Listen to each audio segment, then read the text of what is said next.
This channel does not promote any violent, harmful, or illegal activities. All content provided by this channel is meant for an educational purpose only.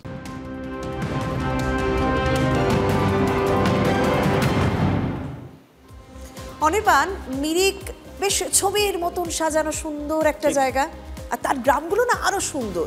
এই সৌরেনি বলুন, আরো বেশ কিছু গ্রাম রয়েছে যে সত্যি খুব সুন্দর। সেই জায়গাগুলো এখন কি অবস্থা জানেন? একটুখানি অতীতের সঙ্গে তার তুলনা করব আমরা। পাহাড়ের ঢালে এক তামাঙের বাড়ি ছিল, পাশেই ছিল এক ছেত্রীর বাগান। সৌরেনি দিয়েই বললাম না শুরু করব। মিরিকের এই গ্রামে মেরেকেটে কটা বাড়ি অক্ষত আছে, বলা খুব শক্ত। মন ভোলানো মিরিক জুড়ে শুধুই এখন ক্ষত চিহ্ন ছড়িয়ে রয়েছে।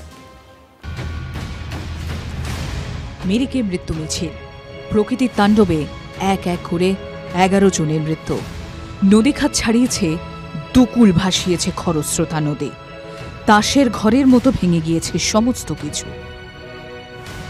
কেউ মামার বাড়িতে এসে শেষ, কেউ বাড়িতেই চিরঘুমে। সাজানো গোছানো দার্জিলিংয়ের এই শহরকে কিভাবে ছারখার করেছে প্রকৃতি, তাই ছবিগুলোতেই স্পষ্ট। এখানে গতকাল আমরা গিয়েছিলাম এবং বাসিন্দাদের সঙ্গে কথা বলে সবার প্রথমে দেখিয়েছিলাম। আজকেও TV9 বাংলায় একদম গ্রাউন্ড জিরোয় সেই এলাকায় দাঁড়িয়ে আছি, যে এলাকায় এই ধ্বংসের ছবিটা। মেচিধারা গাঁও, সৌরিনী থেকে কিছুটা নিচে, যেখানে কার্যত গোটা গ্রামটাই ধূলিসাৎ হয়ে গিয়েছে। এখানে ঘর ছিল, এই এলাকায় একাধিক ঘর ছিল, ঠিক এই জায়গাটা, এই জায়গায় আরো একটা ঘর ছিল। দেখো, ঘর ধূলিসাৎ হয়ে বেরিয়ে চলে গিয়েছে। কোথাও ঝুলছে ভাঙা টিন, কয়েক হাত ধরে পড়ে রয়েছে একটার পর একটা বাঁশের খুঁটি, ভাঙা ছাউনি। এসবই বুঝিয়ে দিচ্ছে শনিবার কি ভয়ঙ্কর কাণ্ড ঘটেছিল। পাহাড়ের ঢালে আস্ত একটা ঘর ছিল। ভয়ঙ্কর দুর্যোগে মিরিকের এমন একটার পর একটা পাহাড়ি গ্রাম একেবারে তছনছ।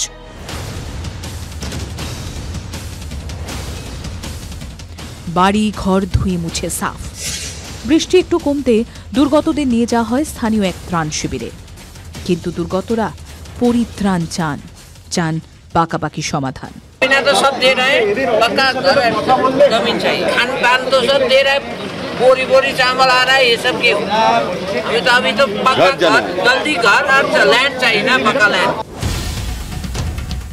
ধ্বংসের মিরিকে মঙ্গলবার পৌঁছে যান মুখ্যমন্ত্রী থেকে বিরোধী দলনেতা। দুধিয়ায় যখন মুখ্যমন্ত্রী, তখন সৌরেনীতে বিধ্বস্ত এলাকায় বিরোধী দলনেতা। আগামী 1 মাস পর্যন্ত এগুলো পুরো চালাতে হবে, যাতে ওদের এক্ষুনি নিজের পায়ে না দাঁড়ানো পর্যন্ত সব জায়গায়, শুধু নট অনলি মিরিক, যেখানে যেখানে অ্যাফেক্টেড এরিয়া আছে, দয় দিয়ে যেটা করা উচিত সেবা কাজ, সেটা রাজ্য সরকার করছে না। তাহলে মুখ্যমন্ত্রী কাছে এসে, ওনার তো হেলিকপ্টার ছিল, মিরিকে তো হেলিকপ্টার ল্যান্ড করার জায়গা আছে, আজকে তো ওয়েদার পুরো ভালো ওয়েদার আছে, তো ওনার এখানে আসা উচিত ছিল। উনি কেন এগুলো দেখলেন না? ভাঙা ঘরবাড়ি, সেতু সব বানিয়ে দেবে সরকার, প্রতিশ্রুতি মুখ্যমন্ত্রী। পাল্টা প্রশাসনের ভূমিকা নিয়ে প্রশ্ন তুলেছেন বিরোধী দলনেতা। এই চর্চায় আগ্রহী নেই ভিটেহারাদের। আগে তো তাদের পুরনো ঠিকানার ব্যবস্থা হোক। তারা দীর্ঘ সময় এই কমিউনিটি হলে রিলিফ ক্যাম্পে থাকতে চান না।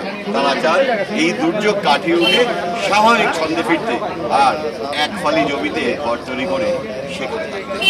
ক্যামেরা দীপায়নের সঙ্গে প্রসেনজিৎ, TV9 বাংলা, মিরিক।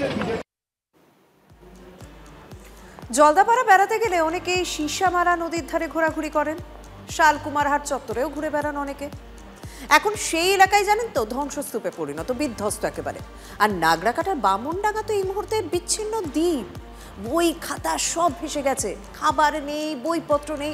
উৎসবের সময় যেন অন্ধকার জাঁকিয়ে বসেছে বানারহাটের এই গ্রামগুলিতে।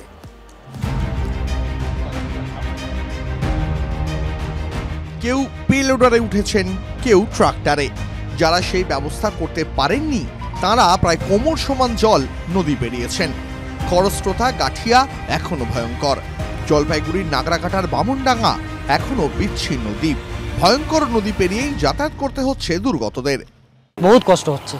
পানি দেখো, নদীতে অনেক জল, মানে রিক্সে আছে, বহুত রিক্সে আছে।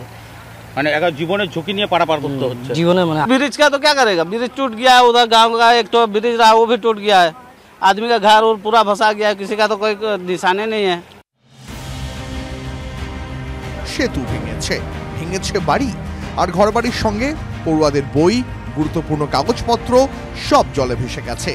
চরম সমস্যায় পরীক্ষার্থীরা। চোখের জল নিয়ে জেলা শাসকের সামনে করুণ আর্তনাদ পড়ুয়াদের। प्रशासन, गवर्नमेंट सब तुम लोग के साथ है, हम सब लोग देखो आपको कोशिश कर रहे हैं, ठीक है। मेरा बुक कुछ भी नहीं है, घर भी तो नहीं, कंप्यूटर कुछ भी नहीं है। मैं क्लास 10 में हूँ अभी, एमपी सेंटर क्या लिखूंगी, क्या पढ़ूंगी। যদি কাগজপত্র পেয়ে যায় আর নতুন করে বই খাতা হাতে পান তাহলে হয়তো পরীক্ষা বুঝতে পারবেন তারা, না হলে ভবিষ্যৎ অন্ধকারে যাবে, এই দুশ্চিন্তায় কুড়ে কুড়ে খাচ্ছে পড়ুয়াদের। ক্যাম্প করে দ্রুত বই খাতা হাতে তুলে দেওয়ার আশ্বাস জেলা শাসকের। ক্ষতিগ্রস্তদের তিনি তালিকা তৈরির নির্দেশ দেন। ওই স্কুলের পরে ক্লাস 10 সেরকম বলে স্কলারशिपও আমরা করে দেবো। इसको देखभाल करके रखना, कोई प्रॉब्लम हो तो डीएम को बताना, एसपी को बताना, অনেক भी है। নাগরাকাটার মতোই বিপদে শালকুমারহাট। তোরসা শিশামারা নদীর পাশে এই এলাকায় জমেছে মোটা পলি রাস্তারণ। বহু জায়গায় জল জমে বহু কালভার্ট ভেঙে গেছে।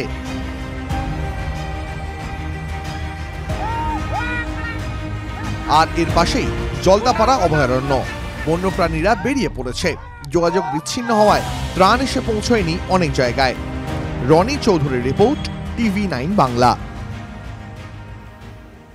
বিপর্যয়ে দুদিনের মাথায় দুধিয়া পৌঁছন মুখ্যমন্ত্রী মমতা বন্দ্যোপাধ্যায়। ঘর বাড়ি থেকে সেতু তৈরি, নানাভাবে পাশে থাকার বার্তা দিয়েছেন রাজ্যের প্রশাসনিক প্রধান। কিন্তু অনেকেই কি ভেবেছিলেন জানেন, ভাঙা ঘর তৈরির আশ্বাস দেবেন মুখ্যমন্ত্রী, তাই একটু তার সামনে গিয়ে নিজেদের দাবিগুলো নিজেদের মুখেই জানাবেন। আর সেই কথা বলার আর সুযোগ পেলেন কোথায় দুর্গতরা? মুখ্যমন্ত্রী ফিরে যেতে তাই একরাশ ক্ষোভ বেরিয়ে এলো তাদের মুখ থেকেই।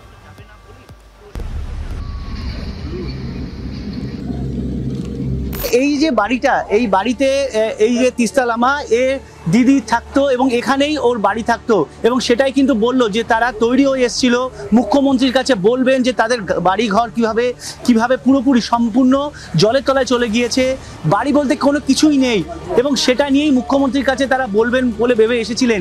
কিন্তু দেখা গেল যে মুখ্যমন্ত্রীকে তারা তাদের কথা বলতেই পারলেন না, এবং সেই আক্ষেপ কিন্তু রয়ে গেল। हम रात को 3 बजे यहाँ से भागे, उसके लिए तो कुछ नहीं बोला ना, घर के लिए कुछ बोला आप लोग ने सुना?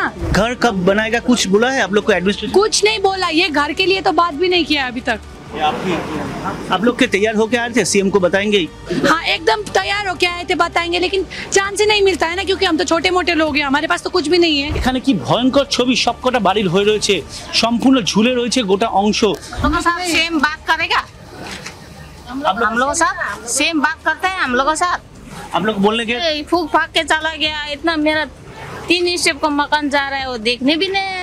তারা রীতিমতো ক্ষুব্ধ যে তাদের সঙ্গে কিন্তু মুখ্যমন্ত্রী কথা পর্যন্ত বললেন না। মুখ্যমন্ত্রী চলে গেলে শুধুমাত্র টাকা দিয়ে এবং ক্ষতিপূরণের কথা বলে। কিভাবে ধসটা নেমেছিল এবং সমস্ত বাড়ি ঘর সম্পূর্ণ জলের তলে চলে গিয়েছে, একটা বাড়ি ঝুলে রয়েছে, এবং এই চেহারা কিন্তু গোটা দুধিয়া এবং মিরিকের আশপাশের অংশ জুড়ে, এবং রীতিমতো এভাবেই তারা রাত কাটাতে হচ্ছে তাদের। ক্যামেরায় গৌরব পালের সঙ্গে সায়ন্ত ভট্টাচার্য, TV9 বাংলা, দুধিয়া। দেখুন, শনিবার আর রবিবারের মধ্যে একদিনে 300 থেকে 350 মিলিমিটার বৃষ্টি হয়েছে ডুয়ার্সে। সঙ্গে ভুটানের জোরও যোগ হয়েছে। সেতু বেশ কয়েকটা ভেঙেছে, প্রাণ গিয়েছে বন্যপ্রাণীরও, মানুষেরও মৃত্যু হয়েছে। তবে দ্রুত স্বাভাবিক হচ্ছে ডুয়ার্স। আমাদের প্রতিনিধিদের অভিজ্ঞতা, জলদাপাড়া এবং চিলাপাতা ছাড়া বাকি জঙ্গল লাগোয়া যে কটা এলাকা রয়েছে সেগুলো কিন্তু অনেক নিরাপদ, ঘুরে আসতেই পারেন।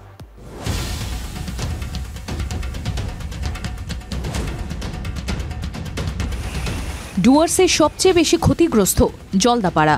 তোরসা, হলংয়া, শিশামারা নদীর রাক্ষসের স্রোতে তছনছ জাতীয় উদ্যান। পরিস্থিতি স্বাভাবিক হচ্ছে, তবে ধীরে ধীরে। ফলে জলদাপাড়া জাতীয় উদ্যান, চিলাপাতায় এখনও সাফারি বন্ধ। নাগরাকাটায় ব্রিজ ভাঙায় সরাসরি যোগাযোগ বন্ধ। তবে ডুয়ার্সে পৌঁছানোর বিকল্প রাস্তা অনেক। সেভাবেই জলদাপাড়ায় পৌঁছে গিয়েছেন কলকাতার পর্যটক সৈকত মুখোপাধ্যায়। নিজের অভিজ্ঞতা শেয়ার করে সৈকতের বার্তা। এখন আমরা রয়েছি পশ্চিম মাদানীঘাটের জলদাপাড়া অভয়ারণ্যে। আমার পেছনে রয়েছে চা বাগান।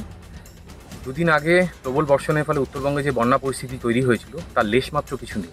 আমি সমস্ত পর্যটকদের উদ্দেশ্যে একটা কথাই বলতে চাইব, যারা উত্তরবঙ্গে বিশেষত ডুয়ার্সে আসতে চাইছেন তাদের আসতে কোনো রকম কোনো অসুবিধা হবে না।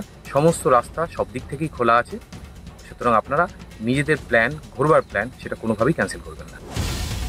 জলদাপাড়া বন্ধ থাকলেও খোলা অন্য সব জঙ্গল, যেমন বক্সা ব্যাঘ্র প্রকল্প, সাফারি খোলা, রায়মাটাং খোলা, জয়ন্তী রায়ডাক খোলা, চাপড়ামারি অভয়ারণ্য খোলা, লাটাগুড়ি পর্যটন কেন্দ্র খোলা, গরুমারা জাতীয় উদ্যান খোলা। পর্যটক কম, ফলে এখন গেলে ফাঁকায় ফাঁকায় দেখার সুযোগ। দেখুন, দক্ষিণবঙ্গে যতবারই প্লাবন পরিস্থিতি বা বন্যা পরিস্থিতি তৈরি হয়েছে তখন বারবার ডিভিসির কথা সামনে এসেছে। গতকালও মুখ্যমন্ত্রী ডিভিসির উপরই দায় ছেড়েছেন, আর সেই কারণে কথা ছিল মাইথনে ডিভিসির অফিসের বাইরে গিয়ে জোরালো আন্দোলন করবে তৃণমূল কংগ্রেস। সরকারি বাস তুলে 1006 কর্মী সমর্থককে নিয়েও যাওয়া হয়েছিল সেই সমাবেশে, কিন্তু প্রাকৃতিক সৌন্দর্যে মশগুল তৃণমূল কর্মীরা শটান হাজির হলেন ড্যামে। রাজ্যকে না জারিয়ে জল ছাড়ার অভিযোগে প্রতিবাদ দেখানোর কথা থাকলেও ফার্স্ট প্রায়োরিটি হলো সেখানকার সৌন্দর্য উপভোগ করা।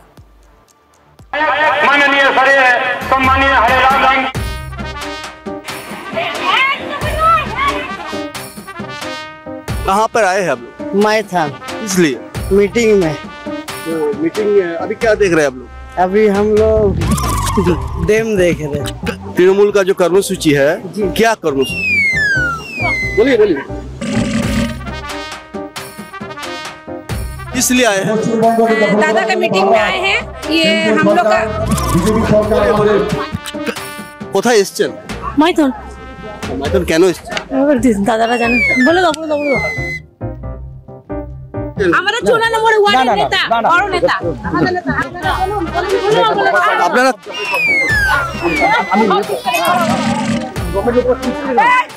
আপনারা কোথায় এসেছেন বলবেন? আমরা মিটিং এসেছি, আমরা একটা অফিসে এসেছে, আমার একটা অফিসে যাবো।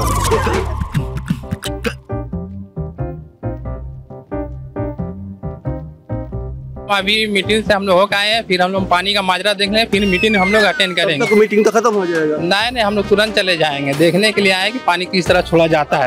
बहुत अच्छा है, थोड़ा और डेवलप होना चाहिए, थोड़ा और खूबसूरत होना चाहिए। কর্মসূচি ওখানে গেছিলেন? হ্যাঁ গেছিলাম, ওখানে আসছি। এখন তো শেষ হয়নি কর্মসূচি। শেষ হয়নি, আমাদের অনেকজন মানে হারিয়ে গেছে, দুজন হারিয়ে গেছে, খুঁজে দিচ্ছি আমরা। মুর্শিদাবাদের শামশেরগঞ্জে গঙ্গার ভাঙনে তলিয়ে গেল মন্দির, আর সামনেই কালী পুজো, তার আগেই তলিয়ে গেল কালী মন্দির। শামশেরগঞ্জের চাচণ্ড এলাকায় নতুন করে ভাঙন আতঙ্ক দেখা দিয়েছে, ফাটল ধরেছে নদী পাড়ের বাড়িতে। কয়েকদিন আগে এই ছবি আপনাদের সামনে তুলে ধরেছিলাম এবং তখনই একটা আশঙ্কা প্রকাশ করেছিলেন এলাকার মানুষ যে আর দুদিন পর হয়তো এই মন্দিরটাও থাকবে না। দেখুন, কয়েক ঘন্টার মাথাতেই সত্যি এই মন্দিরটাও নদী গর্ভে তলিয়ে গেল।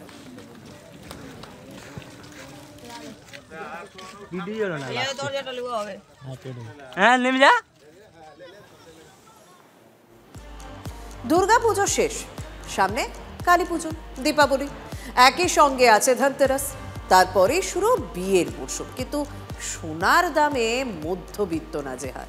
সোনার কথা ভাবলেই মনে ছ্যাঁকা লাগছে, কেনা তো পরের কথা।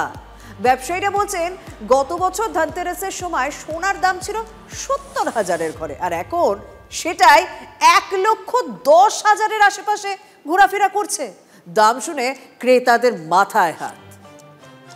ঘাটতি তো অবশ্যই হবে, সে সোনার জায়গায় গিয়ে হয়তো রূপো বা অন্য কিছু কিনতে ভাবতে চিন্তা করতে হবে আমাদের মধ্যবিত্ত মতন ঘরে। ধনতেরাসে আর কি হবে, এখন সোনা তো আর কেনা সম্ভব নয়। ধনতেরাসে প্ল্যান 0, কারণ সোনার দাম যা আকাশ ছোঁয়া, অসম্ভব। এখন আমাদের কথা বাদ দেন, যারা মেয়ের বিয়ে দেবে তাদের কথাই হচ্ছে বিশাল চিন্তা তাদের মাথায়। গয়না পরার ইচ্ছা আমাদের সবার, কিন্তু আমরা গয়না করে উঠতে পারছি না। আমাদের যে ছেলেমেয়েরা বড় হয়েছে তাদের যে গয়না করব, সে গয়না আমরা করে উঠতে পারছি না। ওজনটা কম কিনতে হচ্ছে। আপনার ধরুন যেখানে যে হারে সোনার দাম বাড়ছে পরিমাণে, সেই হিসাবে মানুষ যেটা ভাবছে যে একটু বেশি পরিমাণে কিনবে, সেই হিসাবে কিনতে পারছে না। ক্রেতারা বুঝতে পারছেন না সোনা কেনার বাড়তি খরচ কিভাবে সামলাবেন, আর তাদের এমন মনোভাব দেখে চিন্তায় বিক্রেতারাও। ধন্যবাদ। আমরা খুবই চিন্তিত আছি, মানে কী বেচাকেনা হবে, কি হবে না হবে, খুবই আমরা দুশ্চিন্তার মধ্যে দিন কাটাচ্ছি। বিশেষ করে মিডল ক্লাস তো নেই, একেবারে চলে। মানে আমাদের শিল্প প্রচণ্ড মানে খারাপ দিকে যাচ্ছে, ক্রেতা প্রচুর কমে যাচ্ছে। সোনার যা অবস্থা আছে আগামী দিনে এটা 1.5 লক্ষ টাকা ধানতেরাসের পরে পরে ক্রস করে যাবে। এটার ব্যাপারে মনে হয় সরকারের কিছু ভাবনা চিন্তা করে এর দামটা কমানোর ব্যাপারে কিছু একটা ব্যবস্থা করা উচিত। তা নাহলে সাধারণ মানুষ সোনা আর পড়তে পারবে না, ইমিটেশন ওই শ্রীহরি গোল্ড প্লেটেড জিনিস এসব কিছু পড়তে বাধ্য হবে। সাধারণ মানুষ যারা ক্রেতা তারা দিশাহারা, সাধারণ ব্যবসায়ীর থেকে বড় ব্যবসায়ী তারাও দিশাহারা। সবচেয়ে বেশি ইফেক্ট পড়েছে যারা শিল্পী, কারিগর, আর্টিজেন, তাদেরকে বাজারে খুঁজে পাওয়া যাচ্ছে না। কেন? কারণ যদি কাজ না পায় তাহলে শিল্পীরা কী দিয়ে কাজ করবে? দেখুন, স্বাভাবিকভাবেই না প্রত্যেকের মনে একটাই প্রশ্ন, হঠাৎ করে সোনার দাম এত আগুন কেন হচ্ছে? আমরা কথা বলেছিলাম অর্থনৈতিক বিশেষজ্ঞদের সঙ্গে। ওয়ার্ল্ড ইকোনমি আজকে টালমাটাল জায়গাতে আছে, যেটা আমরা বলি যে ভূ রাজনৈতিক যে অবস্থা সেটা একটা আশা আশঙ্কার মধ্যে দিয়ে চলছে। তখন প্রত্যেকটা দেশে কিন্তু স্বয়ংসম্পূর্ণ হওয়ার জন্য, শক্তিশালী হওয়ার জন্য তারা সোনা কেনে, এবং এটাই ট্র্যাডিশনালি বা হিস্টোরিক্যালি হয়ে এসছে। প্রত্যেকটা দেশ, ইভেন ভারতবর্ষ সোনা কিনছে, যার জন্য ইন্টারন্যাশনাল মার্কেটে সোনার দামটা আকাশচুম্বী হয়ে গেছে। আমরা আরও একবার না মিরিকের দিকে নজর রাখবো, কারণ ভয়ঙ্কর ভূমিধসে বিপন্ন দার্জিলিংয়ের রথনগরে মিরিকে 13 জন সহ নাগরিককে হারিয়েছেন মিরিক এবং সিওকের বাসিন্দারা। তাদের স্মৃতির উদ্দেশ্যে মোমবাতি মিছিল করল মিরিক ব্যবসায়ী সমিতি। সঙ্গে ছিল মিরিক পারিজাত সংঘ নামে স্থানীয় একটি সংগঠন। মিরিক বাজারে শ্রদ্ধাঞ্জলি সভার আয়োজন করা হয়। মোমবাতি জ্বালিয়ে নিহতদের স্মৃতির উদ্দেশ্যে 2 মিনিট নীরবতা পালন করেন তারা।